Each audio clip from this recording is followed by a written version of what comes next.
Pues hola, ¿qué tal? Buenos días. Hola. Aquí estamos de nuevo. Nadie dijo que fuera fácil. Este espacio que hemos creado para hablar sobre cómo las ONG de justicia global, cooperación, pues nos relacionamos con el resto de la ciudadanía, ¿no? y con este objetivo de cambio social.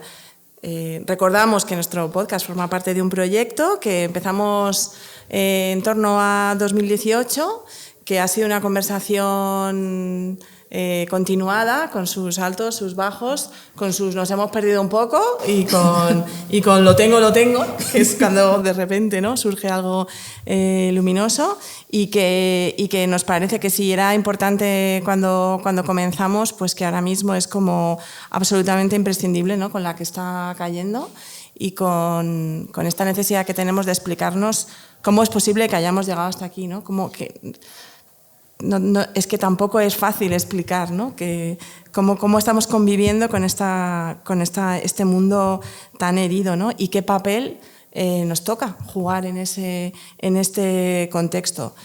Un contexto que, pues como lo decíamos con Yolanda, ¿no?, en nuestro estreno, que estábamos viviendo como en un escenario en el que había algunas cosas que se daban, ¿no?, que todos teníamos apropiadas y que no se discutía, ¿no?, ese marco de convivencia, de derechos humanos, de qué significa lo que es el bien común y que de pronto pues se ha resquebrajado. Por eso pensamos que tenemos que darle a esta conversación y hacerlo de todas las maneras posibles, y entonces pues también en podcast, no solo en libros, no solo en jornadas, hagámoslo para contagiar esa conversación.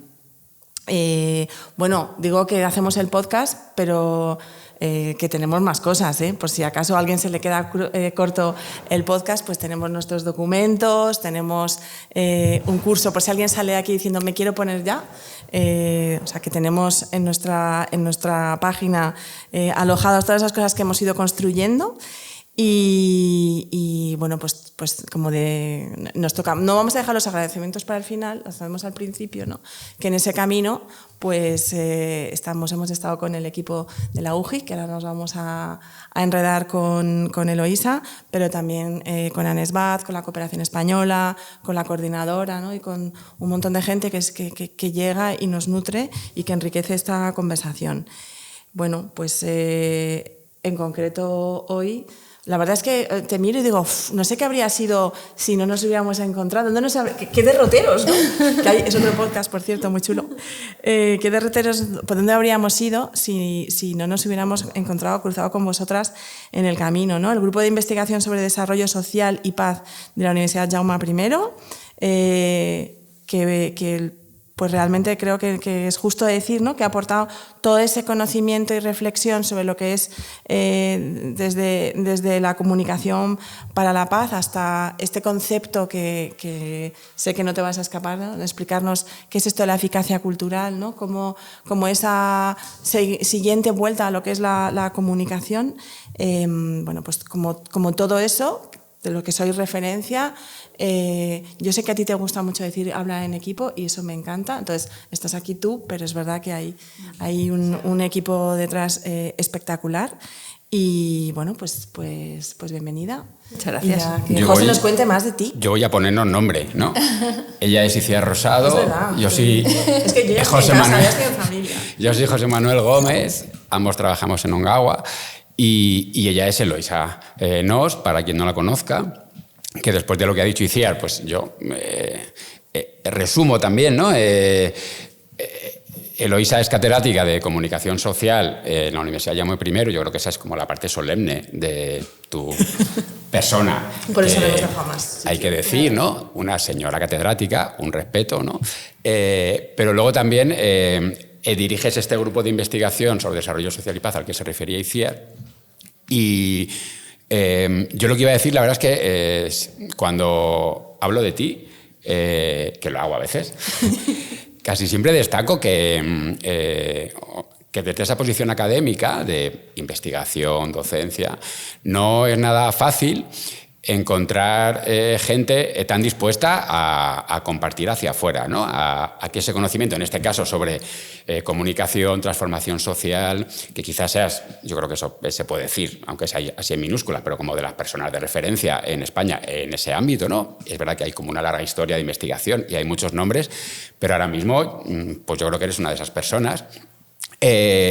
Y al mismo tiempo, como que tienes un empeño continuo, y como lo digo por ahí, también te lo puedo decir a ti, un empeño continuo porque ese conocimiento, porque esa investigación, todos esos aprendizajes estén compartidos, ¿no? Estén compartidos en general y en concreto con el sector que quizá más cerca está de tu área de investigación y conocimiento, que es el sector de las ONG, las organizaciones que trabajamos por la justicia global, ¿no? Entonces, eso es lo que suelo decir de ti, la verdad, y me parece que está muy bien, ¿no? Y que nosotros en este proyecto pues, nos hemos beneficiado, casi diría parasitado, de, un poco, de esa vocación tuya de colaborar, o sea, tuya vuestra en realidad, ¿no? Y de todo tu equipo, de colaborar y de compartir.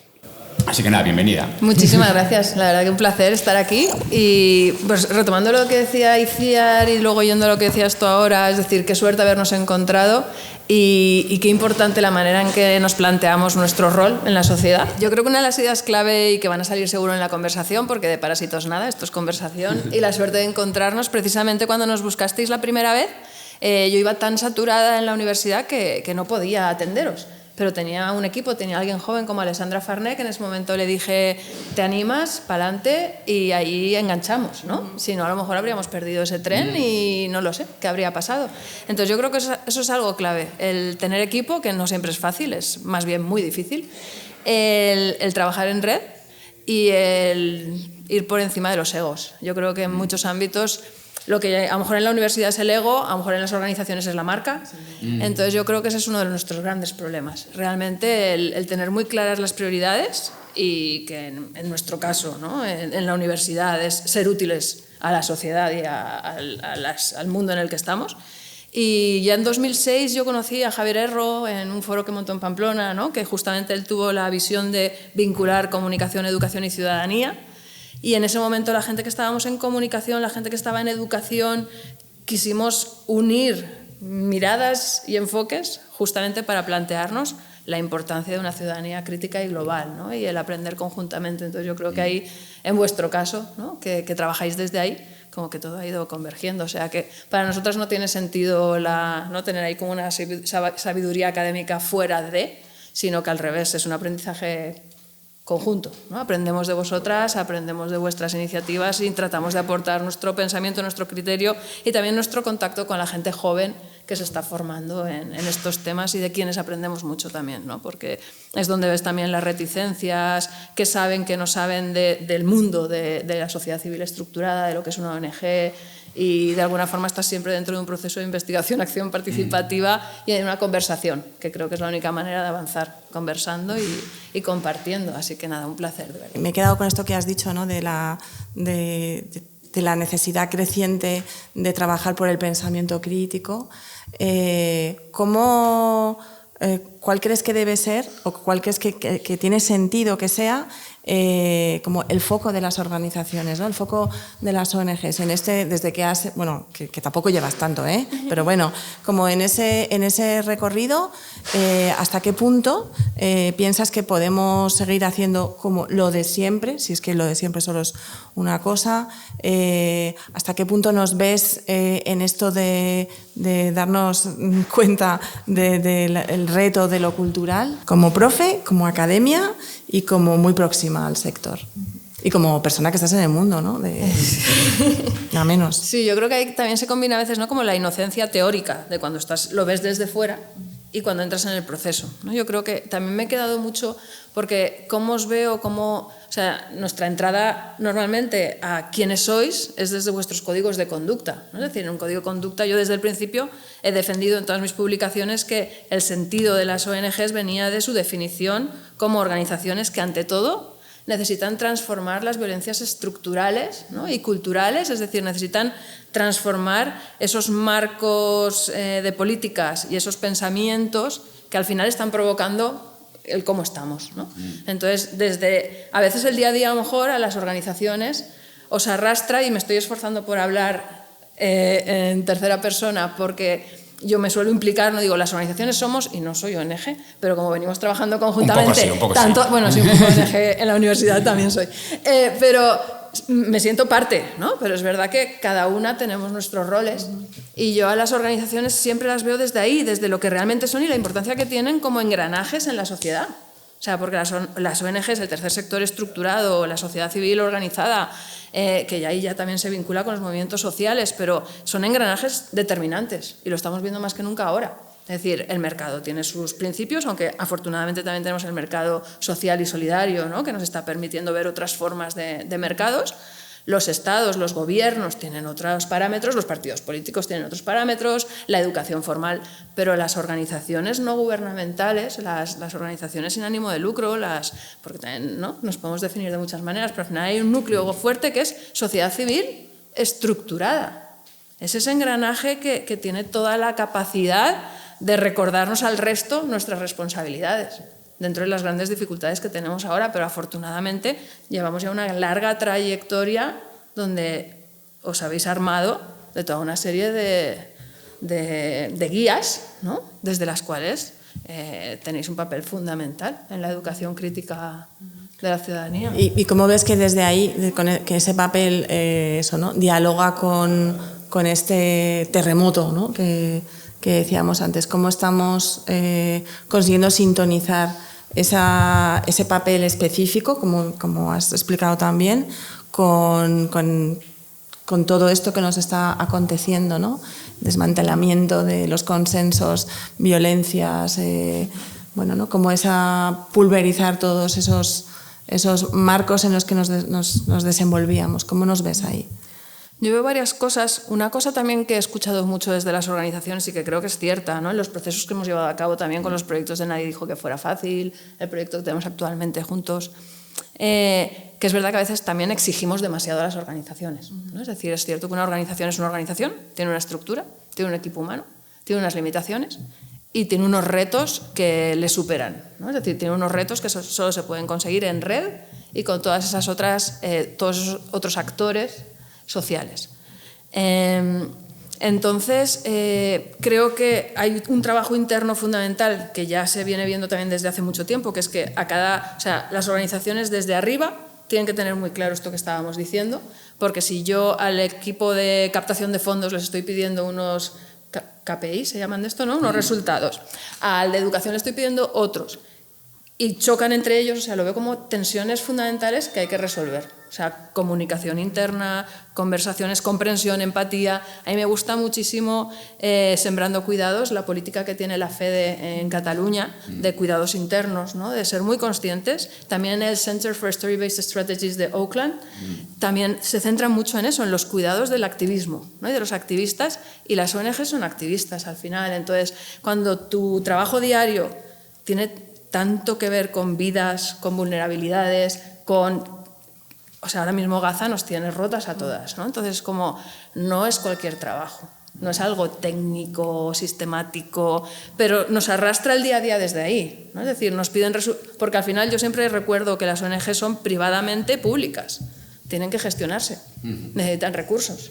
Entonces, ahí es donde tenemos uno de los grandes retos desde el principio, ¿no? Cómo lograr ser eficaces en términos organizacionales, pero desde esa particularidad en que no podemos competir entre nosotras. Tenemos que contribuir porque lo que proyectamos es lo único que puede contradecir de alguna forma todas esas mentiras, todas esas toxicidades, porque la gente también tiene miedos, la gente está cansada, la gente tiene incertidumbres. Entonces es un ámbito complejo donde hay que estar colaborando, pero yo veo a las organizaciones ahí desde esas dificultades internas en las que hay muchos retos diferentes, pero también como desde la red interna y la red externa, como pues eso es lo que decía antes, ¿no?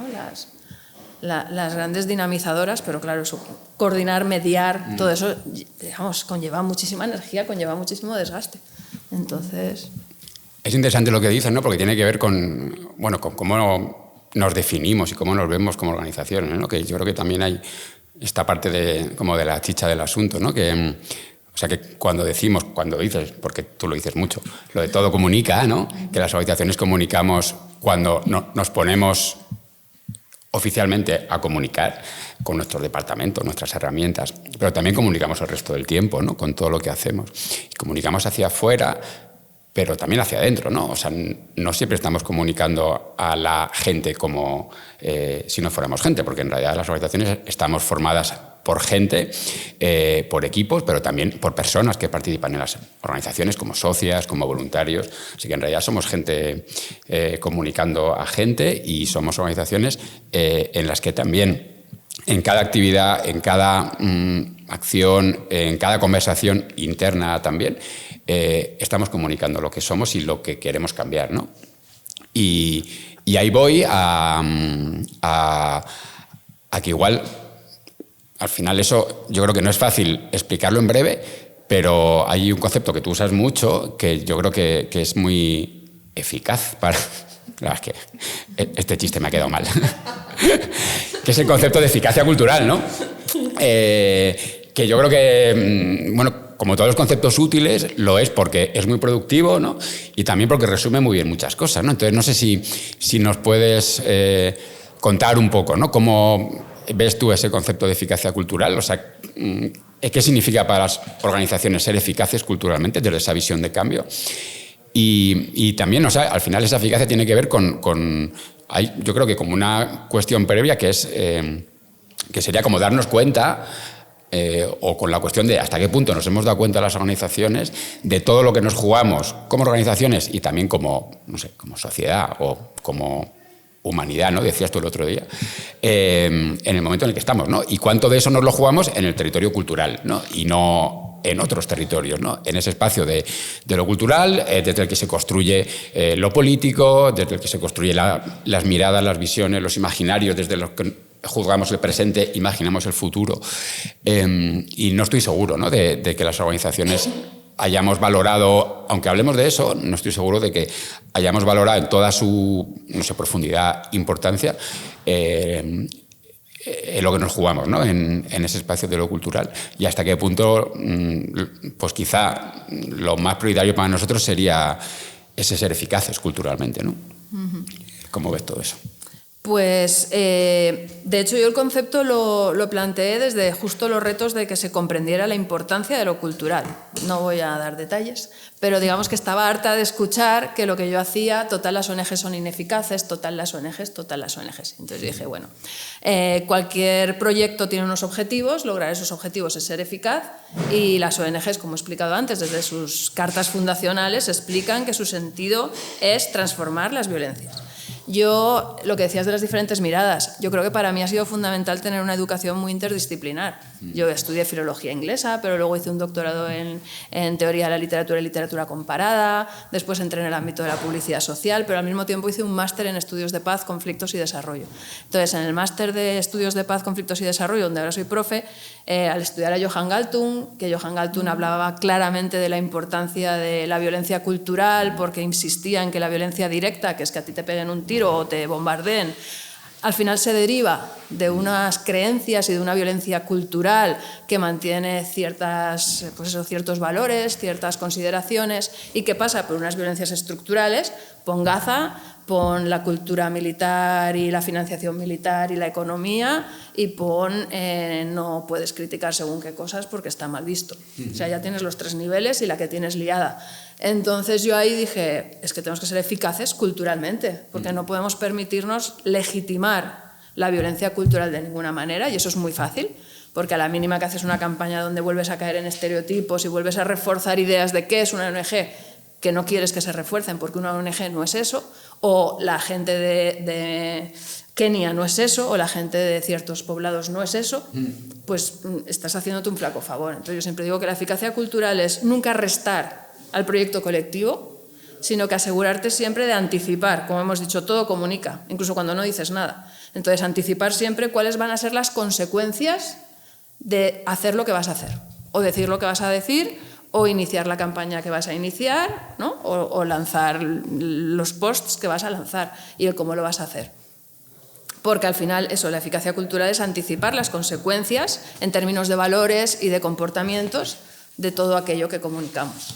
Por lo tanto, tú siempre que comunicas, quien te escucha está recibiendo una representación de los temas de los que hablas, es decir, un concepto de cómo concibes aquello de lo que hablas, la paz, la guerra, otras culturas, qué tipo de relación está estableciendo tu organización con esas culturas o realidades y qué tipo de relación le estás pidiendo a esas otras personas también que tengan con esas culturas o realidades, ¿no? Entonces, tú al final cada vez que comunicas estás estableciendo unos procesos de pensamiento, de relación, de comportamiento, y algunas de nuestras investigaciones incluso demuestran que, porque muchas veces es como que sí, pero hay miedo porque entonces, vale, sí, somos muy conscientes de eso, pero a veces ciertas violencias culturales impactan y la gente da más dinero, ¿no? Entonces es como, ojo, la eficacia cultural es fundamental porque nuestro principio básico es transformar las violencias, pero es verdad que tenemos objetivos a corto plazo y objetivos a largo plazo, necesitamos recursos también.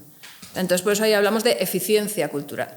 El cómo hagas las cosas, vale, sé consciente de qué necesitas, pero a ninguna costa, bajo ningún concepto, puedes caer en violencias. Entonces, ahí hay que estar siempre en diálogo entre el corto plazo y el largo plazo, porque al final el largo plazo llega. Y es lo que tenemos ahora mismo en Gaza. Tenemos un Tribunal Penal Internacional, tenemos a la ONU, pero todas las piezas que se han desconfigurado durante el proceso ahora nos hacen falta, ¿no? Entonces, como que ahora ya es urgente el reconstituir según qué cosas y necesitas siempre redes fuertes culturales, por lo que estabais diciendo antes, ¿no? Porque el terremoto actual, consensos básicos que se han perdido, o sea, esto no lo puedes perder de vista nunca.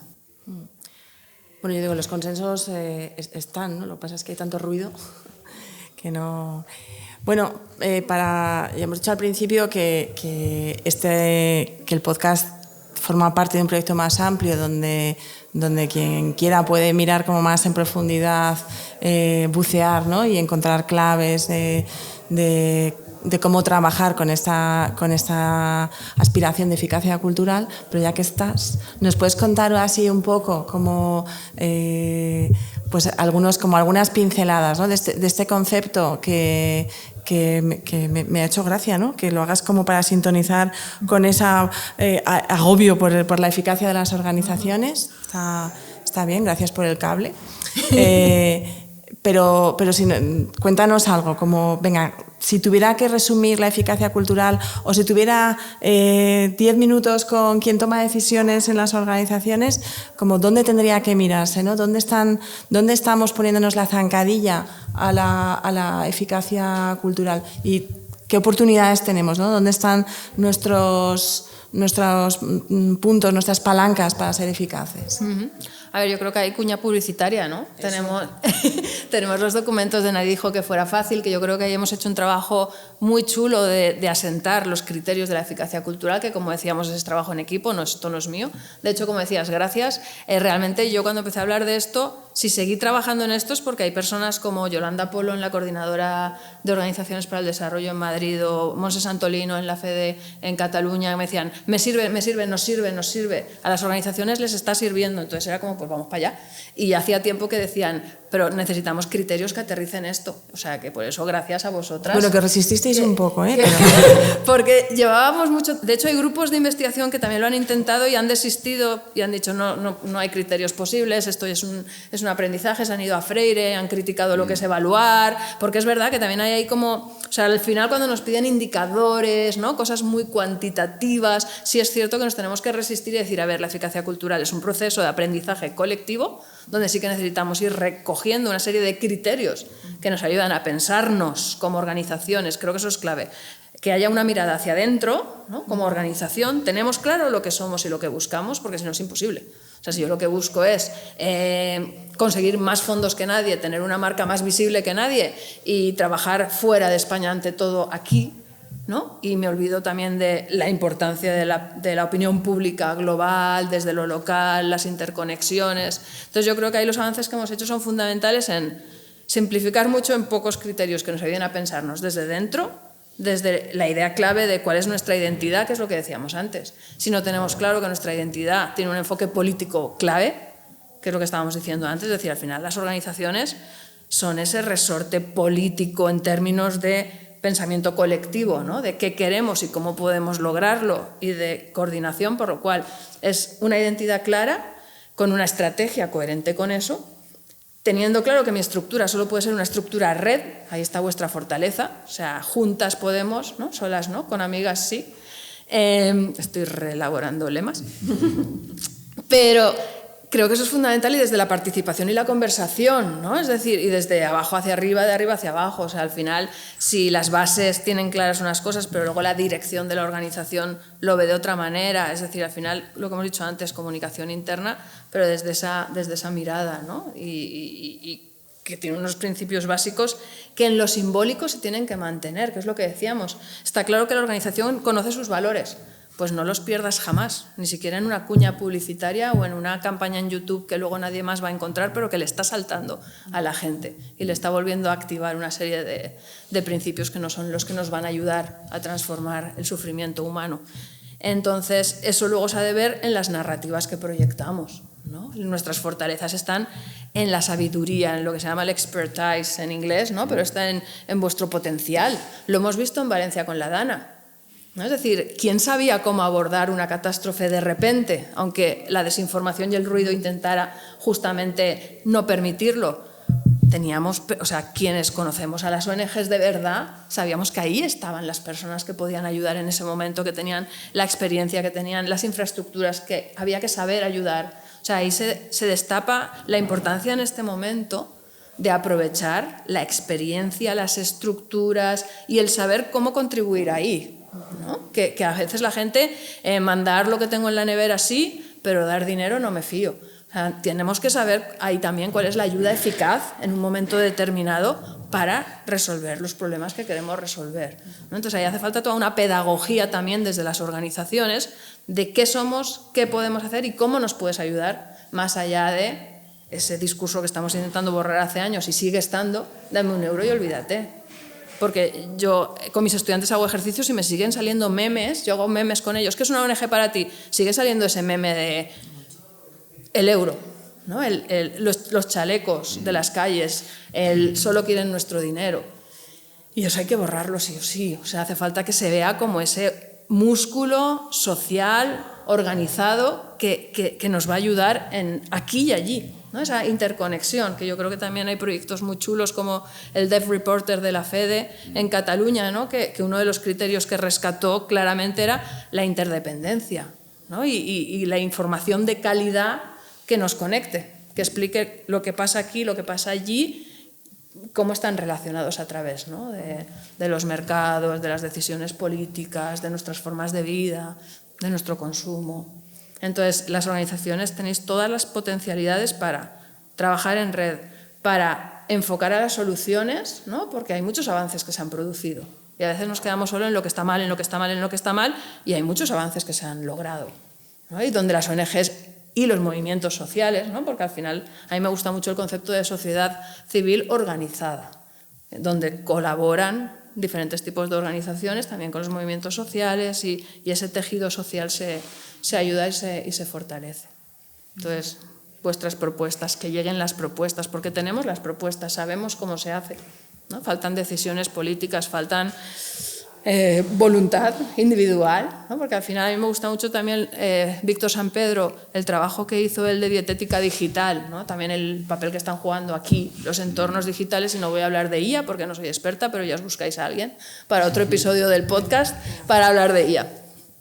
Pero esa relación entre mi identidad personal, mis miedos, mis valores, mi educación, mis circunstancias, con cómo influyen en la colectiva, ¿no? En las sociedades que tenemos, y cómo influyen en las culturas políticas que tenemos. Porque al final tenemos a Trump de presidente de un país donde podemos hacer hay muchas investigaciones de por qué esto pasa, ¿no? Entonces hay mucha información que tenemos que difundir y que compartir, y que nos va a servir para realmente salir un poco del pesimismo o del total, no. Total no. El total es lo que cuenta, ¿no? La suma de todas las fuerzas y de apoyarnos, de levantarnos cuando ya no podemos más, de levantarnos desde gente que sigue con energía, cosas que se están haciendo, un montón de iniciativas muy chulas que están contribuyendo, ¿no? Desde redes, desde narrativas, desde conversaciones abiertas. Yo creo que está bien, ¿no? Que este podcast también tenga como una función de autoayuda colectiva, ¿no? como recordarnos las cosas que están bien o que están yendo bien, o los cambios que se están haciendo, las iniciativas interesantes, productivas que hay por ahí que no están tan lejos. Yo creo que esa función también está bien que la tenga esta conversación. Yo, sobre los criterios, te escuchaba y pensaba que quizá una de las cosas que me parecen más valiosas de ese trabajo, ¿no? Como de aterrizar en unas claves, en unos criterios, pues todo ese asunto, ¿no? Complejo y multidimensional de la eficacia cultural, pues me parece que son una herramienta fácil para hacerse preguntas como organizaciones, ¿no? Esos criterios que no pretenden, entiendo, ser como unas tablas de la ley bajadas de la montaña para mostrar al personal. Están en construcción, claro, siempre. Están en construcción, pero además como que tiene esa lógica interrogativa, ¿no? De decir, oye, ¿has pensado en esto? ¿Cómo vas con esto? ¿Le has dado una vuelta a esto? ¿Se la podrías dar? Como organización, y yo creo que eso es muy valioso, ¿no? Y me parece que hay un núcleo ahí al que antes te has referido, ¿no? Pero que tiene que ver con cómo se relacionan esos criterios que al final responden como una vocación transformadora que está en el ideario de, yo diría, del 100% de las organizaciones del sector, ¿no? O sea, todas formulamos nuestra misión en términos de queremos cambiar el mundo, ¿no? Así en resumen. Pero ¿cómo se relaciona eso con esos otros objetivos instrumentales a los que tú te referías, ¿no? Que no por ser instrumentales son menos necesarios o menos imprescindibles, ¿no? Todas las cosas que hay que hacer para que la organización funcione, ¿no? Para que tengas los recursos, las capacidades.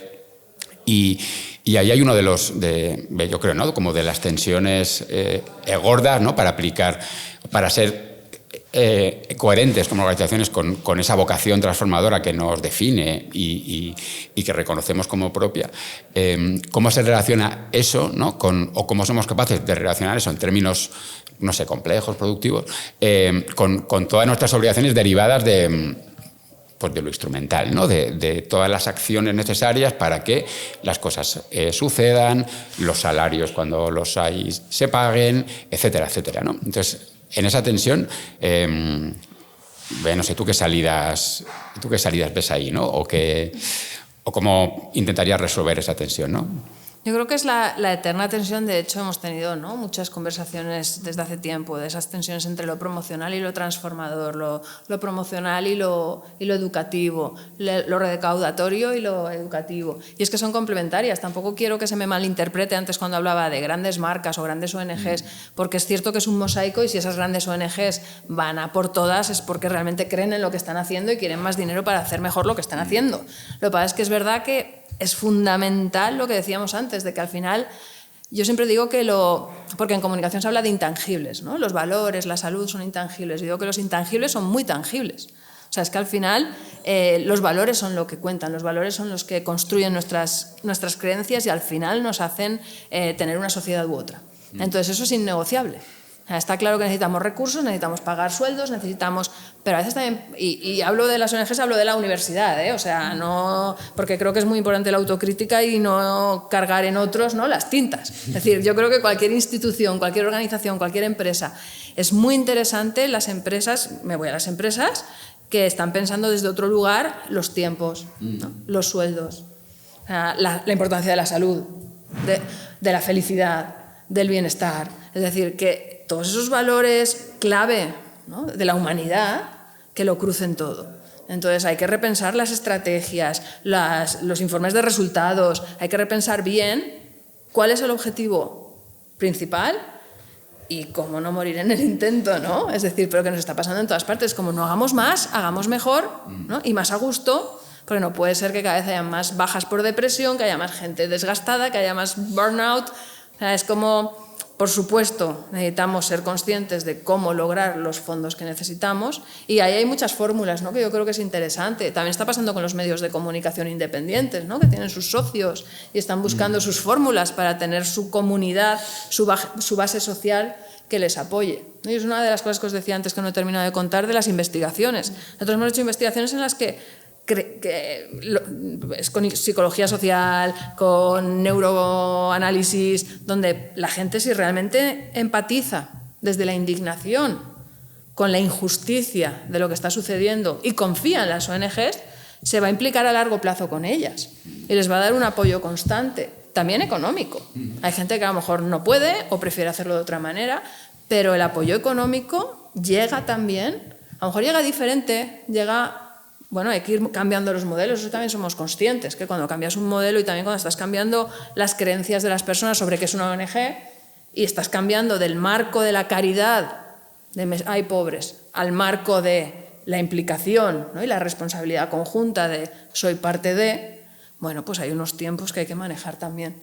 Pero una cosa no tiene por qué hundir a una organización, ¿no? Y a lo mejor lo otro sí que la hunde.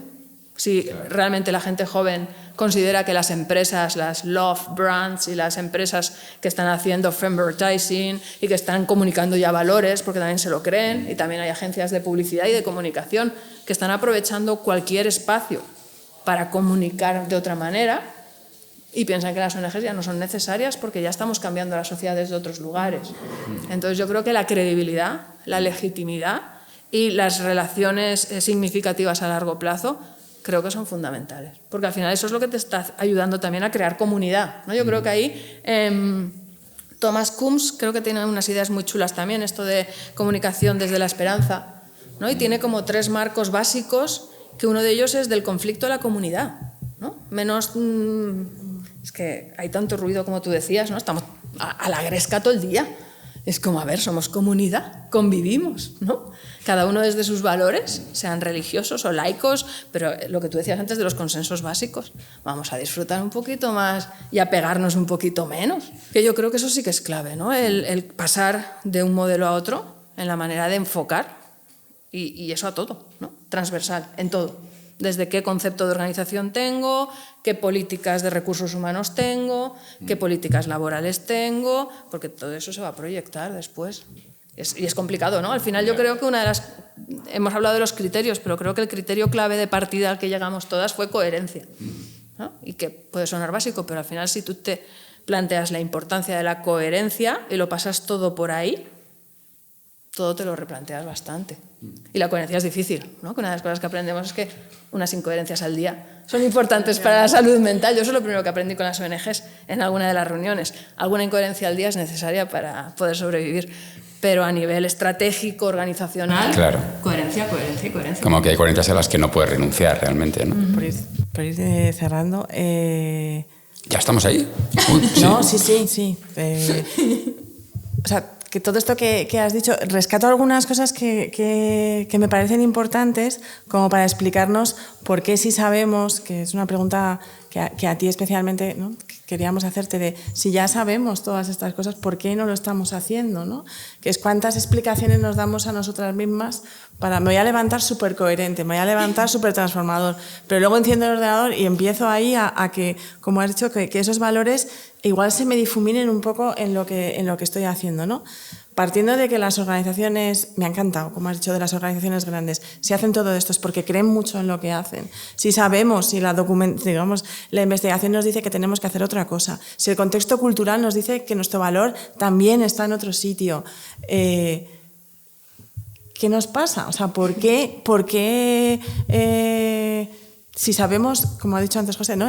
que el riesgo de no hacerlo es mucho más grande? ¿Por qué no lo hacemos? ¿Qué resorte movemos? ¿Ponemos una avioneta? O sea, ¿qué hacemos? Yo creo que tiene mucho que ver con las inercias y con las estructuras, ¿no? Estamos diciendo que la violencia cultural mantiene la estructural y yo creo que en las organizaciones, las ONGs, pero insisto, universidades, en otros lugares, tenemos una violencia estructural impresionante, tenemos una burocracia, yo creo que hay que revisar las estrategias. Es lo que decíamos, el primer criterio al que llegamos y acordamos fue identidad y estrategia. O sea, y eso Montse Santolino lo dice muy bien siempre, dice, a ver, ¿cuáles son tus objetivos? Define tus objetivos transformadores. Si tus objetivos son transformadores por encima de los demás, al final esas inercias van a cambiar. O sea, claro, si mi objetivo es 90 impactos hoy, pues yo me voy a poner en redes sociales a Si mi objetivo es que la ONU en 3 meses haya echado a Israel del sistema, me estoy poniendo radical, pero, o sea, algo habrá que hacer, ¿no? Entonces es como, en este momento, los objetivos también colectivos en red, ¿no? Que para eso tenéis también a las coordinadoras, porque yo creo que eso también es muy importante. A veces, mira, me estaba acordando antes de Pepe López Rey, que era un profe que falleció hace tiempo, pero él decía, las ONGs tienen miedo al lenguaje sincero. ¿no? Era como por la vulnerabilidad de las propias organizaciones, ese miedo interno siempre a ¿podremos pagar los sueldos? ¿No? Porque eso es otra educación que hay que hacer. Las ONGs tienen profesionales que cobran, porque hay mucha gente todavía de la sociedad que considera que eso es un voluntariado y que cobrar es robar, ¿no? Es que es que llevamos 20 años diciendo la sociedad no sabe lo que es una ONG y la sociedad sigue sin saber lo que es una ONG. Entonces es como objetivo principal, darnos a conocer, ¿no? Algo tan básico como nos dedicamos todas este mes a explicar qué es una ONG, todas. O sea, esto que al final entres donde entres te va a salir esto, pues esto. Yo creo que al final es eso, es objetivos colectivos por encima de los individuales y estrategia. Estrategia corto y largo plazo. Y claro, vamos a chocar con un montón de inercias y desde abajo hacia arriba, porque ahí tenemos los marcos de financiación, ¿no? Que ya nos vienen dados desde arriba, que al final están marcando lo que hacemos desde abajo. Entonces a mí eso me gustó mucho con Javier Erro y Tere Burgui cuando empezamos el foro que os comentaba de comunicación, educación y ciudadanía, porque enseguida empezaron a incidir en qué financiación tienen las organizaciones, pública también, qué indicadores nos pide y por qué no está la comunicación, por ejemplo, ¿no? La educación está más fuerte, pero la comunicación todavía no se consideraba. Entonces la comunicación es fundamental que entre en la financiación. Y yo estoy convencida de que todo lo que hemos hecho ahora ha sido gracias a eso, porque la financiación que ha conseguido Ongawa ha sido gracias a eso, a una incidencia que se empezó a hacer hace casi 20 años y que ahora permite proyectos de este tipo. Entonces yo creo que estrategia, corto y largo plazo, aunando lo que decíamos, es que al final los objetivos son los colectivos. Lo privado es lo que necesitamos para funcionar, pero tiene que estar coherente con eso otro. Y es que nos pasa a todas, ¿no? Es decir, es que te arrastra es que yo quería hacer esto que creo que es importante, pero igual hasta dentro de 2 meses no puedo. ¿Por qué? O sea, ¿qué tengo que hacer para quitar todo esto de aquí, ¿no? Entonces fácil no es. Yo también, o sea, no quiero, o sea, nadie dijo fácil, ¿no? A mí me encanta vuestro título por eso, porque de hecho lo primero que les digo a los estudiantes de mi asignatura, yo doy comunicación transformadora, y me odian muchísimo porque es difícil, porque va contra todo lo que han estado estudiando 4 años en publicidad. Es como, hay que replanteárselo todo. Los intangibles yo les digo que son tangibles, la eficacia les digo que ha de ser cultural y en todo caso eficiencia cultural, es como el protagonismo ha de ser el de lo colectivo y no lo individual. Si vamos a los marcos profundos, al final cuando hablamos de justicia social, justicia ecosocial, ¿no? Que también es algo que hemos aprendido, que si no es eco no nos vale, es que estamos todo el rato pinchando hueso. ¿No? Estamos todo el rato, si nos están formando para la competitividad y para el individualismo, pues es que necesitamos colaboración y colectivismo. Pues que no hay otra. ¿Con qué me quedo, no? No hay otra. Bueno, yo creo que lo mejor de una conversación es cuando tienes la sensación de que te has dejado como muchas cosas pendientes, ¿no? Y yo creo que este es el caso también. Sí, yo creo que por hoy nos toca cerrar. Estaba pensando si hacer como un resumen acelerado de lo que me ha parecido así como más gordo, pero también he pensado que no creo que lo diga mejor que tú, que lo has explicado muy bien. Pero sí, yo me iré pensando seguramente ahora cuando vaya hacia la oficina en lo que has dicho sobre el lenguaje sincero, ¿no? Y esa necesidad de autenticidad en la comunicación de las organizaciones, y no solo en la comunicación, también en lo que somos y lo que hacemos. Me parece que ahí hay un camino interesante, y luego algo en lo que siempre insistes, que es en esa necesidad de alianza y de hacer con otros y con otras, ¿no? Que ese es el camino, y yo creo que en el contexto en el que estamos, contexto social, cultural, político, inquietante, ya antes habéis hablado un poco de eso, pues ese sumar desde diferentes sitios, como casi con cualquiera que comparta unos valores mínimos. Igual este es el momento de decir, pues no sé si hace 5 años, pero ahora desde luego tenemos que ir juntos a esto porque nos jugamos mucho, ¿no? Así que bueno, muchas gracias. Un placer, muchísimas por gracias la conversación. No me quería olvidar de dar las gracias también a las compañeras de Matria, porque si no, aquí no funcionaría nada, y yo creo que está bien que se lo agradezcamos, y ahí seguimos. Nadie dijo que fuera fácil. Muchas gracias.